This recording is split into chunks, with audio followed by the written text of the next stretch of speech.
बिस्मिल्लाहिर्रहमानिर्रहीम। अस्सलाम वालेकुम। कैसे हो आप? उम्मीद है आप सब ठीक ठाक होंगे। मैं भी ठीक हूँ। मेरी अल्लाह पाक से दुआ है कि अल्लाह पाक हम सबको शादोआबाद रखे, खुश खुरम रखे और हर किस्म की तंगी मुसीबत और परेशानियों से महफूज रखे। आमीन सुम्मा आमीन।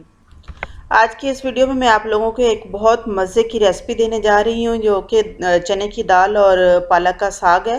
ये बहुत मज़े की बनती है। एक दफ़ा लाजमी ट्राई कीजिएगा। और उसके साथ साथ मैं आप लोगों के साथ अपना एक बहुत खूबसूरत, बहुत सादतमंद सफ़र शेयर करने जा रही हूँ। इससे पहले कि मैं आप लोगों के साथ इस सफ़र की कहानी शुरू करूँ, आप लोगों से मेरी दरख्वास्त है कि आप मेरे चैनल को लाइक कीजिए और अपनी फैमिली और फ्रेंड्स के साथ शेयर कीजिए। और अगर आप मेरे चैनल पर न्यू तो प्लीज़ मेरे चैनल को सब्सक्राइब कीजिए और साथ लगे हुए बेल के निशान को लाजमी क्लिक कीजिए, ताकि मेरी हर आने वाली नई वीडियो का नोटिफिकेशन बासानी आपको मिल सके। सबसे पहले मैं आप लोगों के साथ आज की रेसिपी के जो इंग्रेडिएंट्स हैं वो मेन से वो मैं आपको ज़्यादा इसमें चीज़ें नहीं इस्तेमाल की थी। मैंने सिर्फ 1 कप चने की दाल का लिया था, जिसको मैंने उबाल लिया था अच्छे तरीके से, हाफ डन थी वो। उसके अलावा मैंने 1 गड्डी पालक की ली है, उसमें 5 मिर्चें जो हैं वो सब्ज़ मिर्चें मैंने डाली हैं और 1 चम्मच मैंने नमक का डाला था। आप हस्बे ज़ायक़ा कम ज़्यादा आप कर सकते हैं। उसको मैंने पकने के लिए रख दिया था। उसके बाद फिर मैंने जब इनको इसके अंदर 2 गिलास पानी डाल के मैंने इनको पकने के लिए रखा था।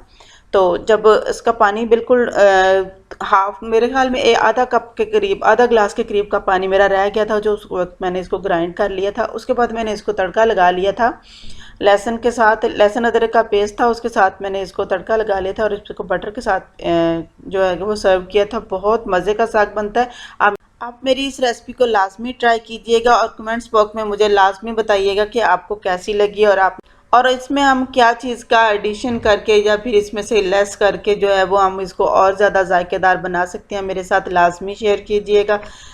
तो चलो मैं आप लोगों के साथ अपनी ज़िंदगी का वो सबसे खूबसूरत और सबसे अहम और सबसे सआदतमंद सफ़र जो है ना वो मैंने किया था, वो मैं आप लोगों से शेयर करती हूँ। वो ये कि था कि मैंने आप लोगों के साथ पहले भी अपनी वीडियो में शेयर किया है कि मेरे हस्बैंड जो थे वो 2008 में कतर आ गए थे।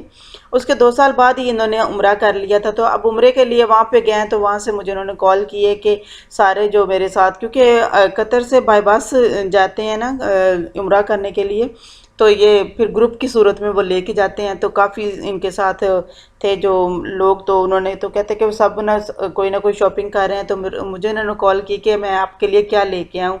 तो मैंने कहा मुझे किसी चीज़ की ज़रूरत नहीं है, मुझे कुछ भी नहीं चाहिए। बस मेरे लिए मेरी सबसे बड़ी जो ख्वाहिश यही है कि मैं भी अगर हरम पाक में होती, मक्का मदीना में होती, तो मैं वहाँ पे अपने वो 10 नफल पढ़ती खाना काबा के साथ खड़े होके। तो अगर आप मेरा ये काम कर सकते हैं तो करें और मेरे लिए दुआ लाजमी कीजिए कि मुझे भी अल्लाह मियां हज के लिए या उम्रे के लिए वहाँ पे लेके जाए। तो उन्होंने कहा कि चलो ठीक है, ये मुश्किल काम नहीं है, मैं करता हूँ।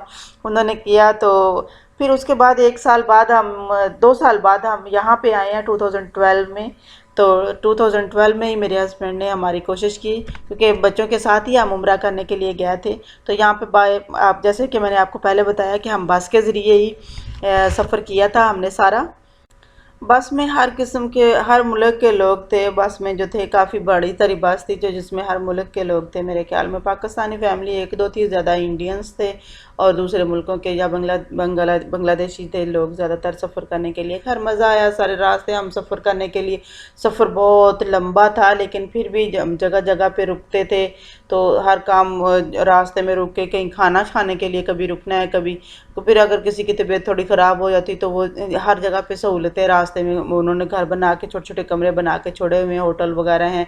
तो वहाँ पे आप रेंट पे लेके एक कमरा जो है वो उसमें स्टे कर सकते हो, रुक सकते हो जितनी देर तक के लिए बस वाला अलाउ करता है, तो आप कर सकते हो ये सारा कुछ। तो इस तरीके से रास्ते में हम खैर इंजॉय करते हुए सफ़र तय करते हुए जब हम मिकात के मकान पर पहुँचे तो हमने वहाँ पे सब ने गुस्ल किया। और वहाँ पे बहुत अच्छे तरीके से इंतज़ामात किए हुए थे, दोनों साइडों पे ही, मर्दों वाली साइड पे भी और औरतों वाली साइड पे भी सब ने गुस्ल किया। और अपने अपने जो मर्दों को तो बाकायदा एहराम बांधना होता है, लेकिन औरतों के लिए वो कपड़े जो होते हैं तो वो साफ़ सुथरे पाक कपड़े जो होते हैं वो पहन लेती हैं। तो वहाँ पे हमने सब ने गुस्ल किया, बच्चों ने, मैंने, बच्चियों ने अपने, और मेरे हस्बैंड और मेरा बेटा जो थे वो दूसरी साइड पे चले गए। उन्होंने वहाँ पे जाके उतनी देर तक फिर उन्होंने टाइम दिया उनको सबको। फिर जब वो सब तैयार हो गया, आराम बांध के सब आ गए, तो फिर हमें वहाँ पे मैंने मैंने कहा मैं पहली दफ़ा तो जा रही हूँ, मुझे दुआएं भी नहीं सही तरीके से पूरी आ रही थी, तो मैंने उस वक्त कुछ तो मैं सीख के गई थी, पहले ही पढ़ के नेट से निकाल निकाल के देख के गई थी। उसके बावजूद मेरा दिल जो था कि मैं पता नहीं क्या क्या चीज़ें वहाँ पे जाके कौन कौन सी दुआएं मांगूँ। इसलिए वहाँ पे लोग छोटी छोटी बुक्स जो थी ना दुआओं की वो बेच रहे थे, तो वहाँ से मैंने दो तीन ख़रीद ली। उसके बाद फिर हम सारे रास्ते दुआएं पढ़ते गए। तो डायरेक्ट जाके हमने जो खाना काबा में, हम मक्का में इंटर हुए हैं, तो फिर खाना काबा के वो मनाज़र जो थे ना कि वो ज़िंदगी में बस ऐसा था कि सकते में इंसान आ जाता है, जैसे ना इस तरीके से मेरे साथ हुआ था। तो मेरी बेटी जो सबसे छोटी थी, बिल्कुल वो छोटी सी थी, इतनी बड़ी नहीं थी, तो वो उसको यकीन ही नहीं आ रहा था। वो बार बार पापा से भी और मम्मा से भी बार बार, मम्मा ये वही जगह है जिसकी साइड पे हम मुंह करके नमाज़ पढ़ते हैं, मम्मा ये वो जगह है। तो उसको कहा, एक दफ़ा तो उसको चक्कर आया, गिरने लगी, लेकिन उसको उसके पापा ने संभाला और उसको बताया कि हाँ बेटा, इतने खुश नसीब हो आप लोग कि आपको छोटी छोटी उम्र में ही अल्लाह मियाँ ने इधर बुला लिया है। तो फिर हमने अपना हज अदा किया, अपना उम्रा अदा किया, अपना सारा उम्रा वगैरह अदा करके, तो फिर हम उसके बाद फिर हम होटल में जो जो होटल तो अरेंजमेंट की हुई थी उससे चले। कमरे में भी जाके मुझे ज़रा सुकून नहीं मिला, मेरा दिल करे कि मैं हरम पाक में दोबारा चले जाऊं। तो मैंने अपने हस्बैंड से कहा, उन्होंने कहा ठीक है खाना शाना खाओ, और उसके बाद हम दोबारा जाके हरम पाक में बैठ के, ऐसा ही होता था कि बच्चे अगर छोटे थे तो उनको फजर के टाइम वो नहीं भी उठते थे ना, तो उनको वहाँ पे ये उनको छोड़ के हम मियाँ बीवी दोनों ना निकल आते। हम फजर के टाइम भी और फिर इशा की नमाज़। अल्लाह का लाख शुक्र है, करोड़ों बार अल्लाह का शुक्र है कि अल्लाह मियाँ ने मुझे इतनी सआदत दी। और मैंने अपने जितने दिन हम वहाँ पे रहे हैं, मेरे ख्याल में 10-12 दिन तो हम मक्का शरीफ में रहे हैं, तो मैंने एक भी नमाज जो वो अपनी जो है ना वो घर पे नहीं पढ़ी, मैंने सारी अपने हरम पाक में जाके नमाज़ें पढ़ी हैं। उसके बाद फिर मेरे हस्बैंड ने गाड़ी रेंट पे ली, फिर हम दोबारा गए वहाँ पे, वहाँ से दोबारा एहराम बांध के दोबारा हम फिर वापस आए, दोबारा उम्रा मैंने किया। फिर इस तरीके से हमने लगातार जितने दिन हम वहाँ पे रहे हैं, हमने 3 उम्रे कर लिए। और वहाँ पे रह के तो उसके बाद फिर उन्होंने हमें मदीना लेके गए थे, गाड़ी वाले ट्रिप 3 दिन का हमारा वहाँ पे मदीना का ट्रिप था। मदीना के बाद फिर हमने वहाँ पे जो जितने दिन रहे वहाँ कुछ शॉपिंग वगैरह की सबके लिए। और फिर इस तरीके से जब हम लास्ट डे हम जब वापस आए हैं उधर, उस दिन रमज़ान की फ़र्स्ट रमज़ान था मेरे ख़्याल में। हाँ, तो मैं अपने हस्बैंड से कह रही थी कि अगर हमारा ये थोड़ा सा टूर बड़ा कर दें तो हम रमज़ान के महीने में भी इधर रह के देखें। तो रमज़ान के महीने में वहाँ पे जो रौनक होती है वो अल्लाह अल्लाह। पिछले 3-4 साल से फिर मैं अपने हस्बैंड से ज़िद कर रही हूँ कि हमने दोबारा जाना है, मैंने दोबारा, मेरा दिल कर रहा है कि जाएं। तो ये कि फिर कोरोना की वजह से कुछ पाबंदियां लग गई, तो उसकी वजह से 3 साल के लिए तो सही तरीके से कोई भी नहीं जा आ सका। वैसे भी कुछ कतर और सऊदीया के थोड़े हालात जो थे वो टाइट हुए हुए थे एक दूसरे के साथ। अल्लाह का शुक्र है अब सारा कुछ ठीक हो गया है इंशाअल्लाह। अब दोबारा हम प्रोग्राम बनाएंगे और अपने बच्चों के साथ ही, मुझे अब क्योंकि बच्चे तो मेरे पाकिस्तान में हैं, तो वो कह रहे थे कि जब वो आ जाएंगे तो उनके साथ हम इंशाअल्लाह प्रोग्राम बनाएंगे, तो एक दफ़ा फिर करके आते हैं। उसके बाद उम्र हज के लिए तो शायद हम दोनों मियाँ बीवी ही जाएं, क्योंकि वहाँ पे ज़्यादा दिन फिर स्टे करना पड़ता है, तो इस वजह से फिर हज के लिए तो दोनों ही जाएंगे, लेकिन उम्रे के लिए एक दफ़ा फिर हम अपने बच्चों के साथ ही इंशाअल्लाह जाएंगे। मेरी अल्लाह पाक से दुआ है कि अल्लाह पाक हर किसी को ये सआदत नसीब करे और हर किसी को उम्रा हज करने की तौफीक दे। जो भी साबित सेहत है, साबित इस्तिताअत है, उसको उम्रा करने हज करने की तौफीक दे और अपने घर में एक दफ़ा लाजमी बुलाए। आमीन सुम्मा आमीन। यहाँ मेरा साग बनकर बिल्कुल तैयार हो गया है तकरीबन। तो अब मैं इसको ग्राइंड करूँगी। ग्राइंड आप अपनी मर्ज़ी से कम ज़्यादा कर सकते हैं, जिस तरीके से कुछ लोगों को दाल जो है वो सीधी वैसे ही अच्छी लगती है, लेकिन मुझे तो बिल्कुल ये मैश्ड हुआ अच्छा लगता है, बिल्कुल साग की शक्ल में ही मुझे ये पूरा अच्छा लगता है। तो इस वजह से मैं तो इसको बहुत अच्छे तरीके से ग्राइंड करूँगी, और करना भी चाहिए मेरे ख्याल में। अगर साग का नाम दे रहे हैं तो साग की शक्ल भी तो उसकी होनी चाहिए, लेकिन ये कि बहुत टेस्टी है, बहुत मज़े का बनता है। लाजमी एक दफ़ा ट्राई कीजिएगा इस रेसिपी को मेरी। साग मेरा तकरीबन अच्छे तरीके से ग्राइंड हो गया। अब इसके बाद मैं इसको तड़का लगाऊंगी और फिर चख भी लूँगी कि इसके अंदर किसी चीज़ की कमी बेशी तो नहीं है। तो उसके बाद फिर हम जब तड़के के दौरान जो चीज़ें हैं वो एडजस्ट कर सकते हैं इसके अंदर। तो ये टेस्ट वाइज तो थोड़ा सा डिफरेंट होगा साग से, लेकिन लुक वाइज आपको बिल्कुल साग की तरह का ही नज़र आएगा। तो इसको लाजमी ट्राई कीजिएगा एक दफ़ा। और इसके अलावा मेरी कॉर्न सूप की जो रेसिपी है उसके ऊपर काफ़ी कमेंट्स आए हुए हैं कि जो कॉर्न जो है ना, कॉर्न स्टार्च, उसका कोई जो नेमल बदल बता दें। तो मैं ज़्यादातर मोस्टली, वैसे तो ये कोई एक्सपेंसिव चीज़ नहीं है कॉर्न फ्लोर, तो इजीली हर जगह से अवेलेबल है, मिल भी जाता है। तो अगर आपको कहीं से ना भी मिले तो आप थोड़ा सा गंदम का आटा जो है ना, वो उसको थोड़ी सी बुनाई करके उसको आप उसकी जगह ऐड कर सकते हो। अगर उसके बगैर भी अगर उसको आप स्किप भी कर दोगे तो आपका सूप जो है, क्योंकि वो अंडा आपने ऐड किया हुआ था उसके अंदर, तो सूप आपका बहुत टेस्टी बनता है। तो आप वैसे ही उसके बगैर ही कोशिश करें तो आपका सूप जो है वो भी अच्छा और जायकेदार ही बनेगा। इसके अलावा मेरी जो मैकडोनल्ड्स का बर्गर मैंने बनाया था, उसके ऊपर मेरे काफ़ी कमेंट्स आए हुए हैं कि वो उनकी जो पैटीज़ ने उन्होंने बनाई है, अपने घर में कोशिश की है, फॉलो किया मेरी रेसिपी, तो उसके ऊपर जो है ना वो सही तरीके से उनसे वो जूसी नहीं बनी है, भुरभुरी सी बन गई है रेसिपी। तो उसमें मे भी उनका जो थोड़ा सा उन्होंने तरीका मेरा फॉलो ना किया हुआ, क्योंकि ग्राइंड करते हुए चिकन के अंदर ही जो चीज़ें ऐड करके हम उनको ग्राइंड करते हैं तो वो ज़्यादा अच्छे तरीके से पैटीज़ जो है वो बनती हैं। उसके अंदर ख़ास तौर पे हम लहसुन वगैरह जो है डाल देते हैं, या फिर इस तरीके से जो चीज़ें इंग्रेडिएंट्स होते हैं, तो वो डेफिनेटली वो उसी तरीके की बनेगी।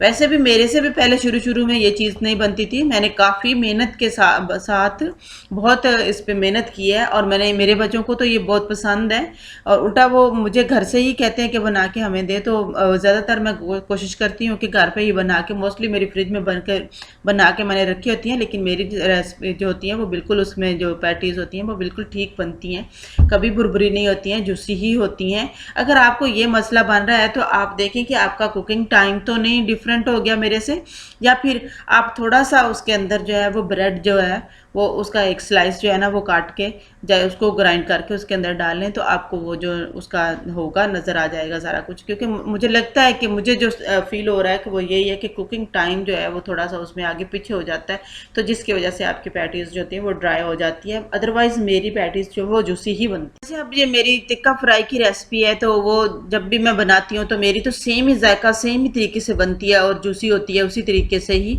लेकिन उसमें भी बाज़ लोगों ने ये कहा कि हमारी जो तो वो चिकन जो होता है वो हमारा तो ड्राई हो जाता है, लेकिन शायद हो सकता है उसमें वो, क्योंकि मैं बाद में उनको जो धुआं देती हूँ तो उनको उसके ऊपर अल्युमिनियम फॉइल के साथ उसको अच्छे तरीके से कवर कर लेती हूँ, तो वो उसके अंदर जो होती है वो नमी रहती है थोड़ी थोड़ी। तो मेरी तो हमेशा सेम जायका और सेम ही उनकी वो पोजीशन होती है, सेम तरीके से ही वो बनाती हूँ, तो उसी तरीके से मेरी तो वो बिल्कुल सही बनती है। आप प्लीज़ कोशिश करते रहिए, क्योंकि आहिस्ता आहिस्ता जो चीज़ है वो बनने शुरू हो जाती है। थोड़ा सा सिर्फ अपनी वो उस वक्त कुकिंग टाइम जो है ना उसके आप उसके ऊपर फोकस कीजिए, क्योंकि ज़्यादातर फोकस आप कुकिंग टाइम पे दीजिए कीजिए, क्योंकि कुकिंग टाइम जो है वो बहुत ही ज़्यादा इस पे मायने रखता है कि चीज़ के जो जायका है, या चीज़ को किस तरीके से उसकी जो शेप बनती है या शक्ल बनती है, या उसका जूसीपन कैसा रहता है, वो चिकन के वो उसकी कुकिंग टाइम पे ही डिपेंड करता है ज़्यादातर ना। इसके बावजूद भी आपको अगर कोई मसला बने तो फिर आप मेरे से दोबारा कमेंट्स बॉक्स में मुझे कमेंट्स के ज़रिए आप मेरे से पूछ सकते हैं कि आपको कौन सा मसला बना, या क्या चीज़ किस तरीके से पूरा जो है वो तरीका वो आपको मैं दोबारा शेयर करने की कोशिश करूँगी। उसको साग मेरा बिल्कुल ग्राइंड हो गया था, तो उस अब इसको मैंने 3-4 जवे जो लेके लहसुन के उनको अच्छे तरीके से मैंने वो जो लकड़ी की मेरे पास है कुंडी डंडा हम तो कहते हैं, पता नहीं आप लोग उसको क्या कहते हैं क्या नहीं कहते हैं, वो भी आप कमेंट्स बॉक्स में लाजमी बताइएगा। तो उसके साथ मैंने उसको थोड़ा सा कूट लिया था, उसके बाद मैंने उसको थोड़ा सा उसको गहरा कलर करके उसके अंदर फिर मैंने बटर ऐड किया था, मेरे ख्याल में 3 चम्मच के करीब मैंने बटर ऐड करके, तो उसके अंदर मैंने देखा था तो नमक मिर्चें बिल्कुल उसकी मुनासिब थी, इसलिए मैंने उसमें कोई चीज़ ऐड नहीं की। अगर आपका कम हो तो आप उसमें ऐड कर सकते हैं। उसके बाद मैंने इसको फ्राई कर लिया। साग के साथ ज़्यादातर मोस्टली जो होता है वो पराठा बहुत मज़े का लगता है, लेकिन अब ये साग जो मैंने अब रात के टाइम बनाया है, तो रात के टाइम मोस्टली हम पराठा नहीं खाते हैं कोई भी, लेकिन फिर भी मैंने अपनी बेटी के लिए, बेटी मेरी कहती है कि मम्मा मुझे तो पराठा ही खाना है, उसके लिए पराठा बनाया। मेरा खुद भी बड़ा दिल कर रहा था, लेकिन ये कि हज़म नहीं होता है रात के टाइम खाओ, तो इस वजह से फिर मैंने कंप्रोमाइज़ करते हुए साथ में रोटी बनाई और साथ खा ली। मॉर्निंग में इंशाल्लाह इसको जो है वो पराठों के साथ सर्व करूँगी। वो मुझे सबसे ज़्यादा साग जो है वो ज़्यादा पराठे ही के साथ अच्छा लगता है। साग और मक्की की रोटी का कॉम्बिनेशन तो ख़ैर बहुत ही आला है, लेकिन मुझे उससे भी आला जो है ना वो पराठे के साथ लगता है। साग जो है ना वो मुझे बहुत अच्छा लगता है। मेरे हस्बैंड को मकई की रोटी बहुत कम अच्छी लगती है, वो कभी-कभी खाते हैं, थोड़ी-सी एक एक आध बाइट उनको खाते हैं, तो ज़्यादातर वो मकई की रोटी नहीं खाते। लेकिन मैं शौक से खा लेती हूँ साग के साथ। मकई की रोटी मुझे अच्छी लगती है, मैं खा लेती हूँ। लेकिन बच्चे जो है ना वो बिल्कुल भी मेरे मकई की रोटी नहीं खाते हैं, तो उनके लिए ज़्यादातर जो होता है वो मकई के वो उसमें मैं उसके लड्डू बना देती हूँ, पेड़े से बना के ना उनको अच्छे तरीके से उनके। तो मेरे ख्याल में मैंने अपनी रेसिपी एक डाली भी हुई है इसमें, चूरमा लड्डू के तौर पे, वही मकई की इसी की थी।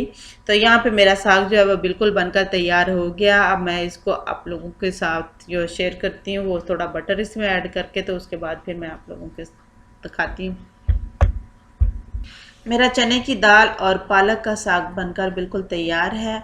आप मेरी इस रेसिपी को लाज़मी ट्राई कीजिएगा और मुझे कमेंट्स बॉक्स में लाज़मी बताइएगा कि ये आपको कैसी लगी। तब तक के लिए मुझे इजाज़त दीजिए। अपना और अपने प्यारों का बहुत बहुत ख्याल रखिएगा। मुझे और मेरी फैमिली को भी दुआओं में याद रखिएगा। Take care. अल्लाह हाफिज़।